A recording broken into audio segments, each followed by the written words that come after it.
নমস্কার, আমি মৌসুমী। শিলালিপিতে আপনাদের সবাইকে স্বাগত জানাই। শোনাচ্ছি সাহিত্যিক বিমল মিত্র আসামি হাজির। গল্প পাঠ ভালো লাগলে শেষে একটা লাইক দিয়ে যেতে ভুলবেন না। এখনও যারা আমার চ্যানেলটা সাবস্ক্রাইব করেননি তাদের সকলের কাছে আমার অনুরোধ, প্লিজ আমার চ্যানেলটা সাবস্ক্রাইব করে নেবেন। পাশে যে বেল নোটিফিকেশনটা আছে সেটা অবশ্যই প্রেস করে দেবেন। আর গল্প পাঠ ভালো লাগলে আপনার চেনা জানা সবার সঙ্গে গল্প ভাগ করে নিতে ভুলবেন না। আজ শোনাব উপন্যাসের ৫ম পর্ব।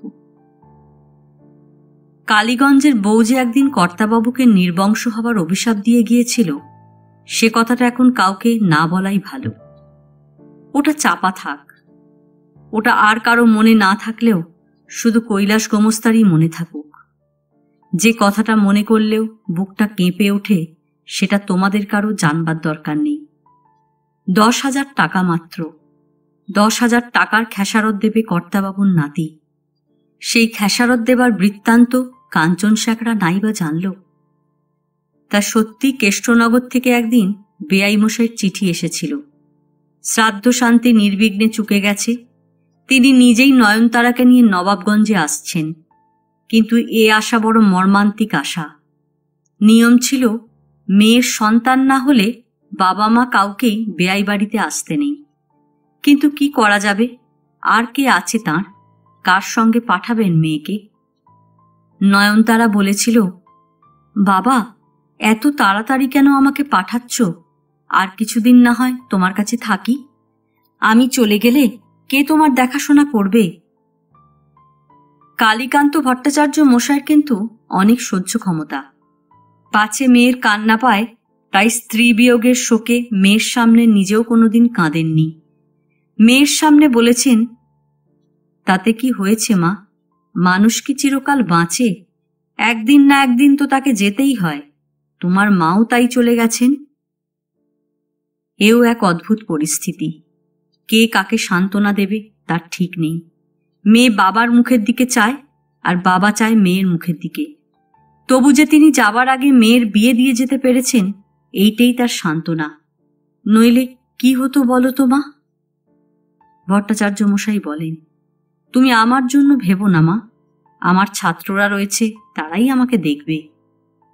মেয়ে বলে, তুমি তোমার শরীরের দিকে একটু দেখো বাবা। তুমি নিজেকে না দেখলে কেউ তোমাকে দেখবে না। সে তোকে বলতে হবে না রে, আমি দেখবি ঠিক চালিয়ে যাব। আমার তো কোনো অসুখ নেই। অসুখ নাই বা থাকলো, অসুখ হতে কতক্ষণ? এতদিন মা ছিল, তাই তোমাকে দেখেছে। এখন তো আর মা নেই, আর আমাকেও তো তুমি আবার নবাবগঞ্জে পাঠিয়ে দিচ্ছ। আমি আর কিছুদিন থাকলে কি এমন ক্ষতি হতো? ভট্টাচার্য মশাই বলেন, আমার কিছু ক্ষতি হতো না মা, কিন্তু তোর? বারে, আমার কি ক্ষতি? ভট্টাচার্য মশাই বলেন, না মা, তোর শ্বশুর শাশুড়ি সদানন্দ তারা কি ভাববে বল দেখিন? মেয়ে বলে, হ্যাঁ, আমার জন্য তাদের ভাবতে বয়ে গেছে। আমার কথা যদি তারা এতই ভাবতো, তো এতদিনের মধ্যে তারা অন্তত একবার একখানা চিঠি দিত। কই, মার শ্রাদ্ধে তো খবর দিয়েছি, তা তারা কেউ এলো? কথাটার মধ্যে যুক্তি আছে। সত্যিই তো, তারা তো কেউই আসেনি। শুধু মেয়ের মামা শ্বশুরকে পাঠিয়ে দিয়েছিল একবার নাম মাত্র, তাও তো আবার নিজের মামা শ্বশুর নয়। ভট্টাচার্য মশাই বললেন, তাই তো মা, সদানন্দ তো একবার আসতে পারত। মেয়ে বলে, কেন আসবে? কেন আসতে যাবে তারা? ভট্টাচার্য মশাই বললেন, সে কি কথা, আসবে না? জ্ঞাতি কুটুমের বিপদে আপদে আসবে না? মেয়ে বলে, না, তারা আসবে না। বড়লোক কেন গরিব লোকের বাড়ি আসবে? তুমি তো বড়লোক বলেই তাদের বাড়িতে আমার বিয়ে দিয়েছিলে। আমি খেয়ে পড়ে সুখে থাকবো বলে তোমার লোভ লেগেছিল। এখন এখন দেখলে তো। এসব কথা শুনে ভট্টাচার্য মশাই মনে মনে কষ্ট পেয়েছেন। পাড়ার লোকেরাও কেউ কেউ মন্তব্য করলে, বললে, এত বড় একটা কাণ্ড হলো, অথচ জামাই তো কই এলো না। ভট্টাচার্য মশাই বললেন, আরে বাপু, জামাই কি আমার বেকার মানুষ যে বললেই হুট করে চলে আসবে? জমিদার মানুষ, কাজকর্ম থাকতে নেই? হয়তো কোর্ট কাছারির দিন পড়েছে। তা জামাই না এলেও মামাকে তো পাঠিয়ে দিয়েছে।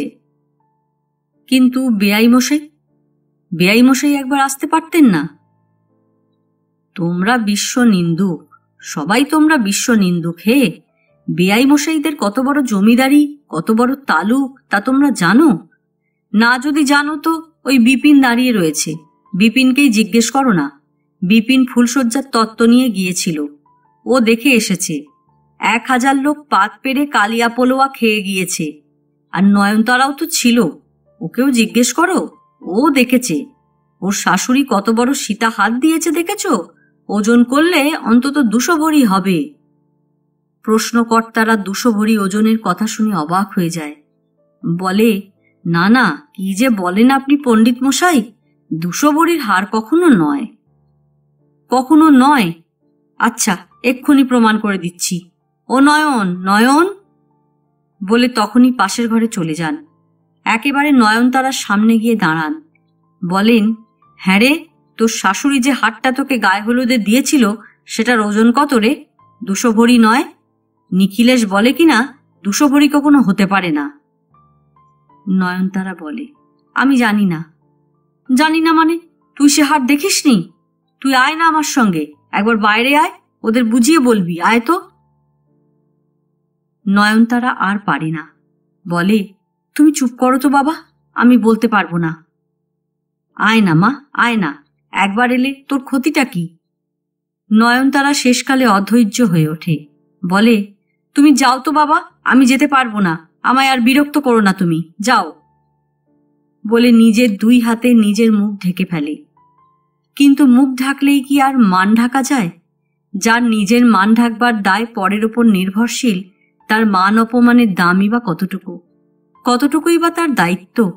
কেমন করেই বা পরের অপরাধ সে তার মুখের কথা দিয়ে ঢাকবে? একটা পাতলা লজ্জাবস্ত্র দিয়ে যে তার সমস্ত মান সম্ভ্রমের দায়িত্ব নেবার শপথ নিয়েছে, তার পক্ষ নিয়ে কৈফিয়ত দেওয়াটাই তো লজ্জাকর। এ যেন সেই চোরের পক্ষ নিয়ে চোরের মার গলাবাজি। তবু আশ্চর্য, শেষ পর্যন্ত আবার মাথা নিচু করে সেই অপরাধীদের কাছেই কিনা আসতে হয়। মেয়ে মানুষের জীবনে এ বিড়ম্বনার চেয়ে বুঝি বড় বিড়ম্বনা আর কিছু নেই। তাই বাবার সঙ্গে যখন আবার নয়নতারার নবাবগঞ্জে তার শ্বশুর বাড়িতে এসে নামল, তখন কে যেন ঘোমটা দেওয়া নিচু মাথাটাকে আরও নিচু করে দিয়ে অব্যাহতি দিলে। কিন্তু ততদিনে চৌধুরী বাড়িতে আরও অনেক কাণ্ড ঘটে গেছে। সন্ধেবেলা শাঁখ কাসর ঘণ্টা বাজে, আর বাবাজি যজ্ঞ করে। যজ্ঞের সময় বাবাজির সে কি মূর্তি! যজ্ঞের মন্ত্র পড়া দেখে চৌধুরী মশাইয়ের গায়ে কাঁটা দিয়ে ওঠে। প্রীতিও যজ্ঞস্থলে গলাবস্ত্র হয়ে হাত জোর করে বসে থাকে। বাবাজি মন্ত্র পড়তে পড়তে একবার বিকট চিৎকার করে ওঠেন, মা মা মা। প্রকাশ মামা থাকতে পারে না, 2 হাতে গায়ের জোরে কাঁসরে ঘা দেয় আর চেঁচিয়ে ওঠে, জয় জয় জগদম্বা। এ ব্যাপারে প্রকাশ মামারই যেন সবচেয়ে বেশি উৎসাহ। এই সেদিন বাড়িতে একটা বিয়ের ঘটা গেছে, তখন গোগ্রাসে গিলেছে কদিন ধরে। তারপরে গেছে কেষ্টনগরের শ্রাদ্ধ বাড়িতে, সেখানেও গণ্ডে পিণ্ডে খেয়েছে। সেখান থেকে এসেই আবার এই উৎসব মানেই সেবা। বাবাজি তো আহার করেন না, শুধু সেবা করেন। প্রকাশ মামাও এসে পর্যন্ত আহার করা ছেড়ে দিয়ে সেবা শুরু করে দিয়েছে। গাওয়া ঘিয়ে ভাজা দিস্তে দিস্তে ময়দার লুচি, নলেন গুড়ের কাঁচাগোল্লা, বেলের পানা, মিছরির শরবত, পেস্তা বাদাম আর আরও কত রকমের মেওয়া। বাবাজি বলেন, যজ্ঞ সার্থক করতে হলে মনটা সাত্ত্বিক করার সঙ্গে সঙ্গে সাত্ত্বিক সেবাও চাই।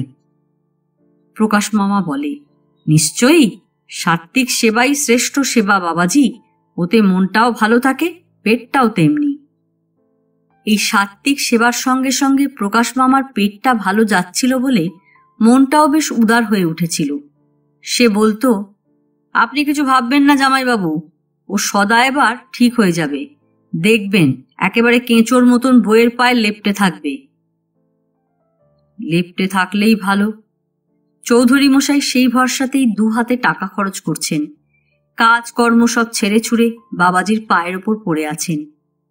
প্রীতি ভক্তি গদগদ হয়ে বাবাজিকে প্রশ্ন করত, আমার ছেলে সংসারী হবে তো বাবা? বাবাজি বলতেন, হবে না মানে? ওর কপালে ভৃগুপদচিহ্ন রয়েছে, আর সংসারী হবে না? প্রীতির বোধ হয় তবু সন্দেহ যেত না। জিজ্ঞেস করত, কবে সংসারী হবে বাবা? বাবাজি বলতেন, তোর বৌমা এবার আসুক, বৌমা এলেই দেখতে পাবি কেমন সংসারী হয়েছে তোর ছেলে। প্রীতি জিজ্ঞেস করত, তা আমার ছেলে বউতে ভাব হবে তো? হ্যাঁ রে হ্যাঁ, হবে। আমি যখন বলছি তখন হবেই, দেখে নিস। বউয়ের সঙ্গে এক ঘরে শোবে তো বাবা? ফুলশয্যার রাত্রিরে সারা রাত আমি বৌমার সঙ্গে শুয়েছি। আমার কপালে সে যে কি কষ্ট গেছে তা আপনাকে আমি কি বলবো। বৌমাও যত কাঁদে আমিও তত কাঁদি। এত কান্নার ফল ফলবে তো বাবা? প্রকাশ মামা বলতো, তুমি অত ভাবছো কেন বলো তো দিদি? আমিও তো আছি। আমাকে যদি তুমি একথা আগে বলতে তো অনেক আগেই আমি মুশকিল আসান করে দিতুম। তুমিও বলনি, সদাও কিছু বলেনি। আমি ভেবেছি সদা ফুলশয্যের রাত্রিরে বউয়ের সঙ্গে রাত কাটিয়েছে। আমি কি আর এইসব ছাই আগে জানতুম? দিদি বলতো, তুই কি করে ঠিক করতিস? প্রকাশ মামা বলতো, আমি কি করে ঠিক করতুম তা আমি এবারই দেখিয়ে দেব তোমাকে। আমি সদাকে বৌমার শোবার ঘরে ঢুকিয়ে দিয়ে বাইরের দরজার শেকল তুলে দেব। দেখি কি করে সদা বউকে রেখে পালায়। তাহলে আর এত যাগযজ্ঞ করতে হতো না, আর এত টাকাও খরচ করতে হতো না। তারপরই আবার নিজেকে শুধরে নিয়ে বলতো, তা যাগযজ্ঞ করছো, ভালোই করছো। বাবাজি ওদিক থেকে কল চালাবে আর আমি এদিক থেকে কল চালাবো। দেখি এবারে বাছাধন কি করে পার পায়। দোতলায় বসে কর্তাবাবুর কানে সব শব্দই যায়। বলেন, বেহারি পালের বড্ড বার বেড়েছে কৈলাস, বড্ড বার বেড়েছে, এতবার ভালো নয়। কৈলাস গোমস্তাও সায় দেয়, বলে, হ্যাঁ কর্তাবাবু, আপনি ঠিকই বলেছেন, বড্ড বার বেড়েছে। কর্তাবাবু বলেন, সুদখোর মানুষ তো, সুদখোররা এদিকে পয়সার পিশাচ, আর বাইরে ওই দেবদ্বিজে ভক্তি, ওই কাঁসর ঘণ্টা শাঁখ ওসব ভরম। হঠাৎ দিনু এসে খবর দিলে, কেষ্টনগর থেকে বৌমা এসেছেন। কর্তাবাবুর মুখ প্রসন্ন হল। কাঞ্চন শ্যাকরাকে 20 ভরির হার গড়াতে দিয়েছেন, 100 টাকা বায়নাও দিয়েছেন তার জন্যে। তার গয়না গড়ানো সার্থক হোক। জিজ্ঞেস করলেন, বৌমাকে কে সঙ্গে করে নিয়ে এসেছে? আজ্ঞে বৌমার বাবা। এই প্রথম বলতে গেলে কালীকান্ত ভট্টাচার্য মেয়ের শ্বশুরবাড়ি এলেন। মেয়ের বিয়ের আগে একবার এসেছিলেন, কিন্তু সে আসা বেয়াই হিসেবে আসা নয়, এ বাড়ির কুটুম হিসেবে এই প্রথম তার আসা। কিন্তু বেশি দিন যে তিনি থাকতে পারবেন না সেটা প্রথমেই জানিয়ে দিলেন। দুপুরে এলেন, আবার বিকেলে গাড়িতেই চলে যাওয়া। বললেন, থাকলে কি আমার চলে বেয়াই মশাই? ওদিকে কাজকর্ম তো সবই ফেলে রেখে এসেছি, আর বাড়িতেও তো কেউ নেই, বাড়িও একেবারে ফাঁকা রয়েছে। তারপর বৌমার মায়ের কথা উঠল। শেষকালে কি হয়েছিল, ডাক্তার দেখে কি বললে, আগে কোনো অসুখ বিসুখ হয়েছিল কিনা, জীবন মৃত্যু সম্পর্কে যেসব বাঁধা বলি সবাই বলে থাকে সেই সব কথাও হলো। জীবনকে যারা বেশি আঁকড়ে ধরে থাকে তারাই জীবনের অনিত্যতা সম্বন্ধে বেশি মুখর। তাই কর্তাবাবুই বেশি করে জীবনের নশ্বরতা সম্পর্কে বক্তৃতা করতে লাগলেন। কালীকান্ত ভট্টাচার্য বললেন, আমাদের শাস্ত্রে আছে, ফল যখন পাকবে তখন তার মোটা আলগা হবেই। তার জন্য আমার দুঃখ নেই, কিন্তু অকাল মৃত্যুটাই দুঃখের কারণ। আমার গৃহিণীর বয়স হয়েছিল, তাই তিনি গেছেন, তাই আমি তার জন্য কোনো দুঃখ করি নে কর্তাবাবু। আর তিনি তো নিজের হাতেই নয়নতারার বিয়ে দিয়ে গেছেন, দেখে যেতে পেরেছেন কন্যা তার সৎপাত্রেই পড়েছে। প্রকাশ মামা পাশে দাঁড়িয়েছিল। সে বললে, সৎপাত্র যে তাতে আর কোনো সন্দেহ নেই। সদানন্দ আমার ভাগ্নে বলে বলছি না, অমন সৎ পাত্র এ যুগে জন্মায় না বেআই মশাই। আমি নিজে সে সম্বন্ধে সার্টিফিকেট দিচ্ছি। ভট্টাচার্য মশাই হঠাৎ বললেন, কই আমার বাবা জীবনকে তো দেখছি নে, কোথাও কাজে গেছে বুঝি? চৌধুরী মশাই বললেন, হ্যাঁ একটু বেরিয়েছে। প্রকাশ মামা বাকিটা পূরণ করে দিলে। বললে, সদার কাজের কি অন্ত আছে বেআই মশাই? এই এত বড় জমিদারি সবই বলতে গেলে একলা ওই সদাই দেখছে। জামাইবাবু বুড়ো হয়ে গেছে তো, তাই সদা বাবাকে বলেছে, তোমাকে কিচ্ছু দেখতে হবে না বাবা, এবার থেকে আমি নিজেই সব দেখব। ভট্টাচার্য মশাই বললেন, উপযুক্ত ছেলের মতোই কথা বলেছে। প্রকাশ মামা বললে, উপযুক্ত ছেলে মানে? সদা কি ভাবছেন উপযুক্ত ছাড়া অনুপযুক্ত কথা বলবে?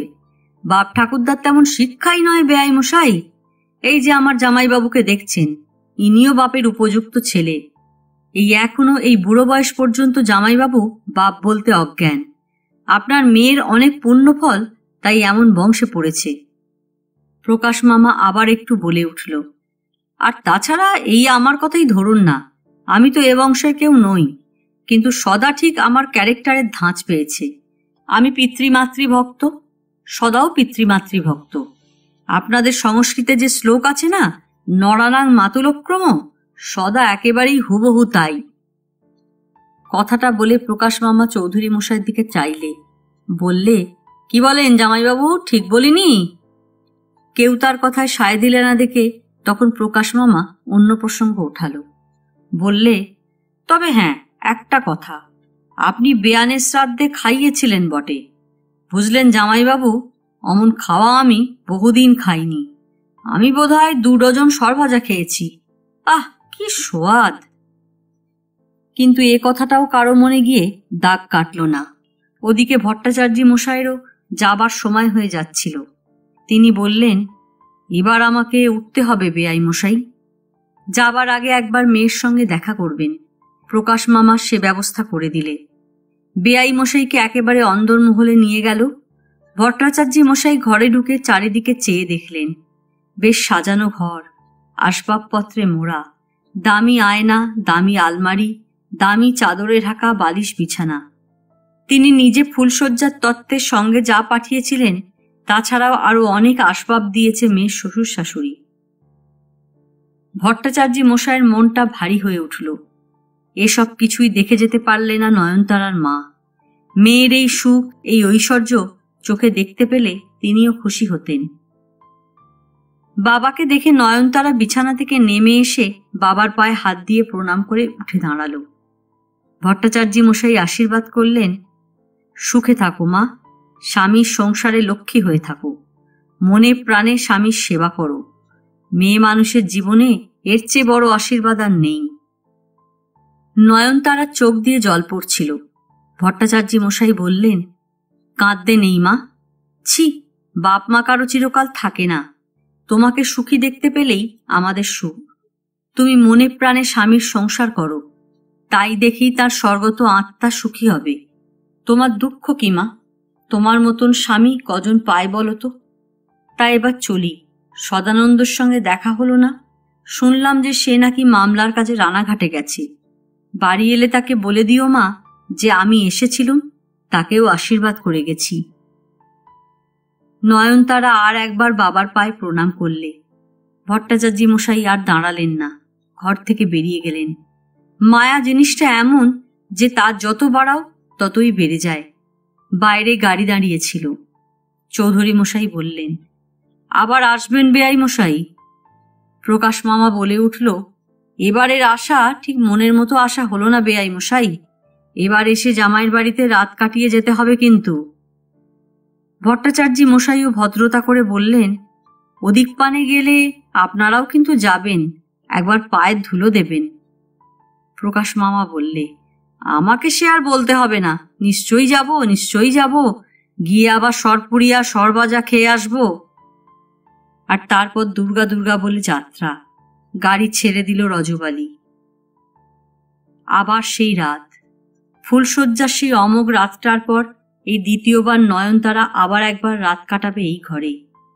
এই রাতটার কথা ভাবতেই কেমন যেন তার সারা গায়ে কাঁটা দিয়ে উঠল। এতদিন মা ছিল, তাই তত ভয় করেনি, কিন্তু এবার কেউ নেই তার। অভিযোগ করবার, আবদার করবার, আত্মসমর্পণ করবারও যেন কোনো লোক তার নেই। তবে এবার থেকে তাকে তার অদৃশ্য ভাগ্যের কাছে অভিযোগ, আবদার, আত্মসমর্পণ যা কিছু সব করতে হবে। নিজেকে তার নিজের কাছেই বড় অসহায় বলে মনে হলো। শাশুড়ি সামনে বসিয়ে খাওয়ালে, বললে, তোমার মা নেই বৌমা, কিন্তু আমি আছি। তোমার কোনো কষ্ট হলে তুমি আমাকে বলবে, বলতে যেন কোনো লজ্জা করো না। খাওয়ার পর বৌমা তখনও দাঁড়িয়েছিল চুপ করে। শাশুড়ি বললে, তুমি আবার দাঁড়িয়ে রইলে কেন বৌমা? তুমি তোমার ঘরে যাও।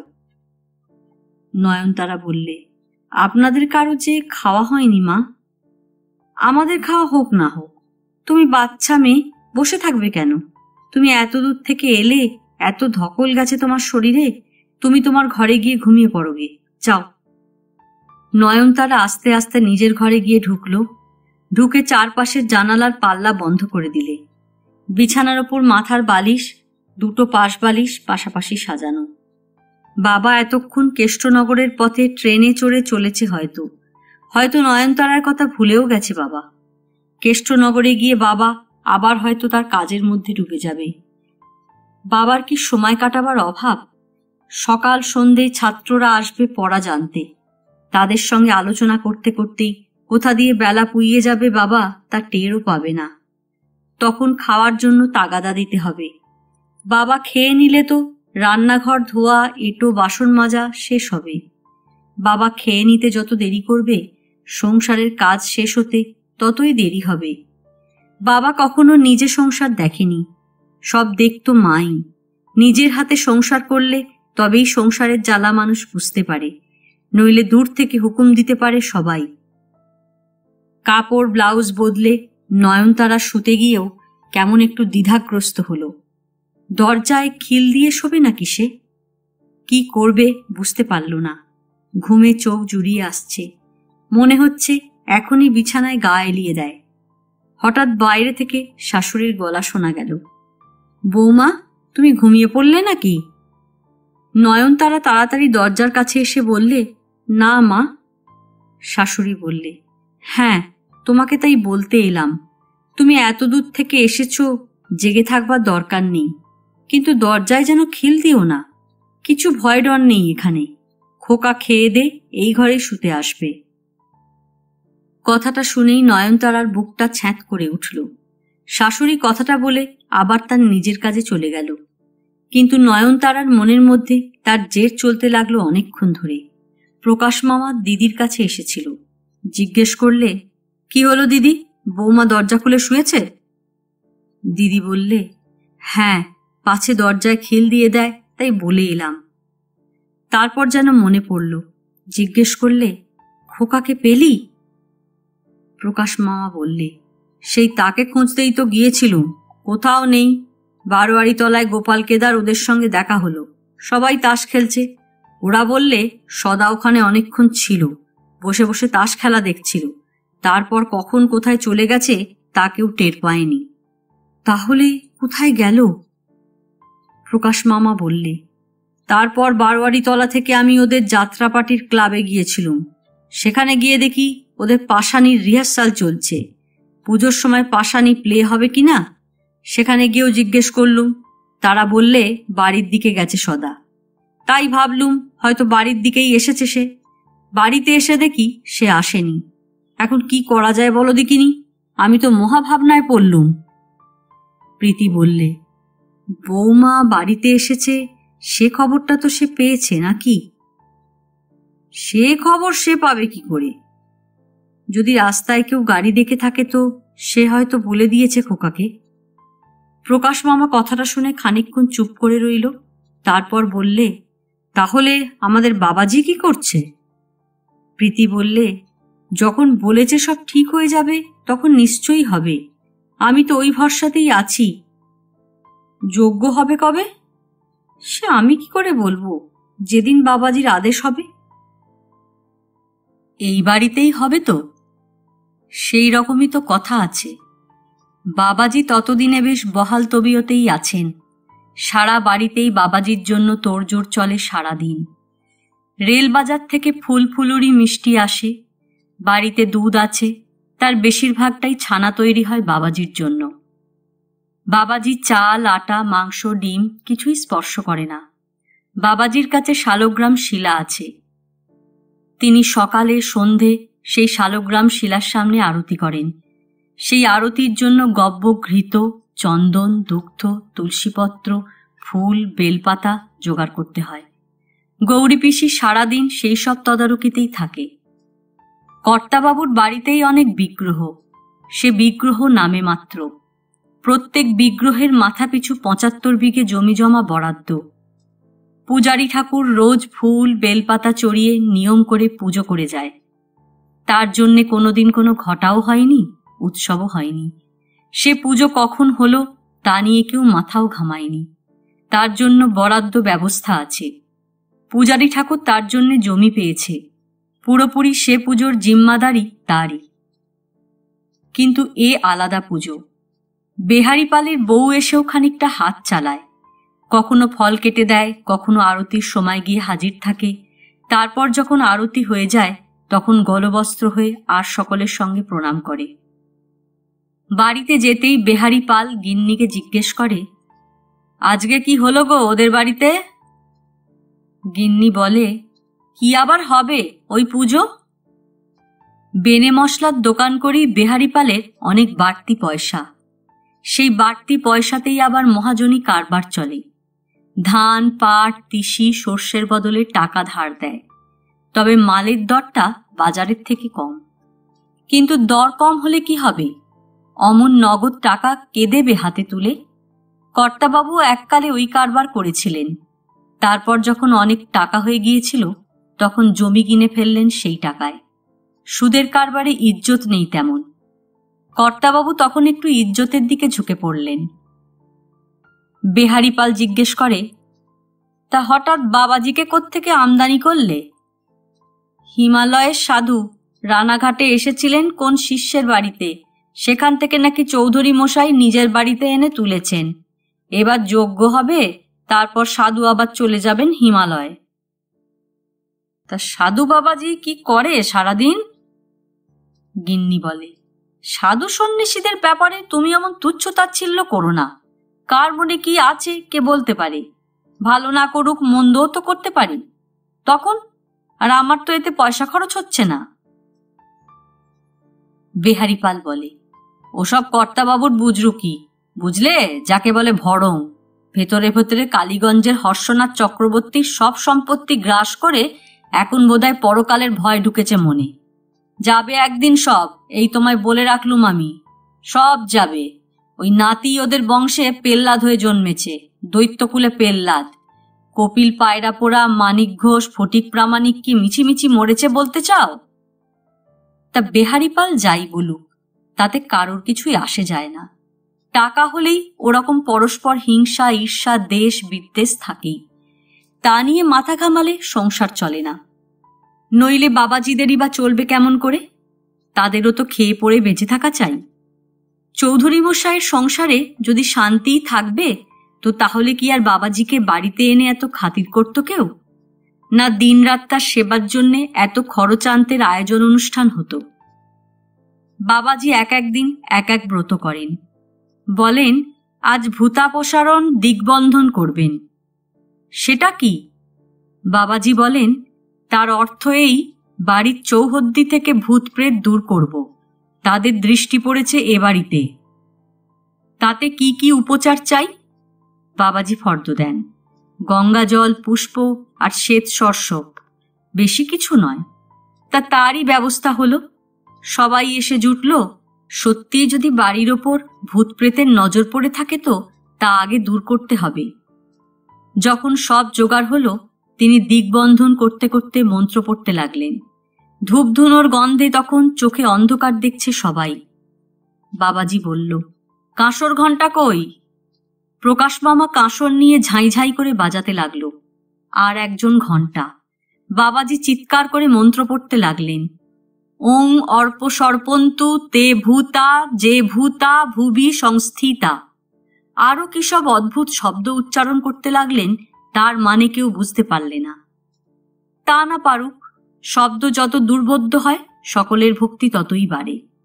শেষকালে হাতে তুড়ি দিতে লাগলেন বাবাজি, ওং জং লিঙ্গ শরীরং শোধয় শোধয় স্বাহা। যখন পুজো শেষ হয়ে আসছিল তখন হঠাৎ বাবাজি চিৎকার করে বলতে লাগলেন, ফট ফট ফট ফট স্বাহা। শেষ পর্যন্ত দিগ্বন্ধন হলো। ভূতাপসারণও হলো। পরের দিন চৌধুরী মশাই জিজ্ঞেস করলেন, হ্যাঁ বাবা, ভূত কি ছিল বাড়িতে? বাবাজি বললেন, ছিল বই কি, অনেকগুলো ভূত ছিল, তার মধ্যে আবার একটা ছিল পেতনি। কথাটা শুনেই চৌধুরী মশাইয়ের বুকটা যেন ছ্যাঁত করে উঠল। কালীগঞ্জের বউ কি তাহলে অশরীরী হয়ে এই বাড়িতেই আশ্রয় নিয়েছিল নাকি? তা এখন সবই দূর হয়েছে তো? দূর হবে না মানে? চোখের জল ফেলতে ফেলতে সবাই পালিয়েছে। কিন্তু যজ্ঞ করবেন কবে? আপনি যে বলেছিলেন যজ্ঞ করলে অমঙ্গল কেটে যাবে। আরে আগে ভাগে যজ্ঞ করলেই হলো। ভৃগুর কষ্ট হচ্ছিল ভূত প্রেতের উপদ্রবের জন্য, এবার তারা দূর হলো, এখন ভৃগু সুস্থ হলেন। ঠিক এই সময় কেষ্টনগর থেকে বেআই মশাই তার মেয়েকে নিয়ে এসে হাজির হলেন। বেআই মশাই কিংবা তার মেয়ে কেউই জানতে পারলে না তাদের অসাক্ষাতে এই বাড়ির এই বংশ ভূতের উপদ্রব থেকে মুক্ত হয়ে গেছে। কর্তাবাবুও জানতে পারলেন না ভেতরে ভেতরে এত কাণ্ড চলেছে। তখনও তার নাকে ধূপধুনোর গন্ধ যায় আর কানে যায় কাঁসর ঘণ্টার শব্দ। বলেন, বেহারি পালের দেবদি যে ভক্তি টক্তি ও সব ভরং, বুঝলে কৈলাস, সব ভরং। ও হলো আসলে টাকার গরম, সুদে টাকা খাটিয়ে খাটিয়ে টাকা করে এখন লোককে দেখাচ্ছে, ওগো তোমরা দেখো আমার কত টাকা হয়েছে। সেদিন বাবাজির কাছে গিয়ে চৌধুরী মশাই বললেন, বাবাজি, আজ আমার বৌমা এসেছে। এসে গেছে? তা ভালোই হয়েছে। এবার ছেলেকে বৌমার কাছে শুতে পাঠাবো তো? নিশ্চয় পাঠাবি, কিন্তু ছেলে যদি আবার বিগড়ে বসে? বাবাজি হাসলেন, বললেন, না রে না, সে ভয় তোর নেই, আমি তো দিগ্বন্ধন করে দিয়েছি। এরপর আমি একটু পাদদক দিয়ে দেব, সেইটে খাইয়ে দিস। এখন এই পর্যন্ত চলুক, তারপর তো আমি আছি, তোর কিছু ভয় নেই। আজ এ পর্যন্তই। উপন্যাসের ষোড়শ পর্ব নিয়ে অন্যদিন আসব। গল্প পাঠ ভালো লাগলে লাইক, শেয়ার, কমেন্টস করতে ভুলবেন না। আজকের মতো নমস্কার।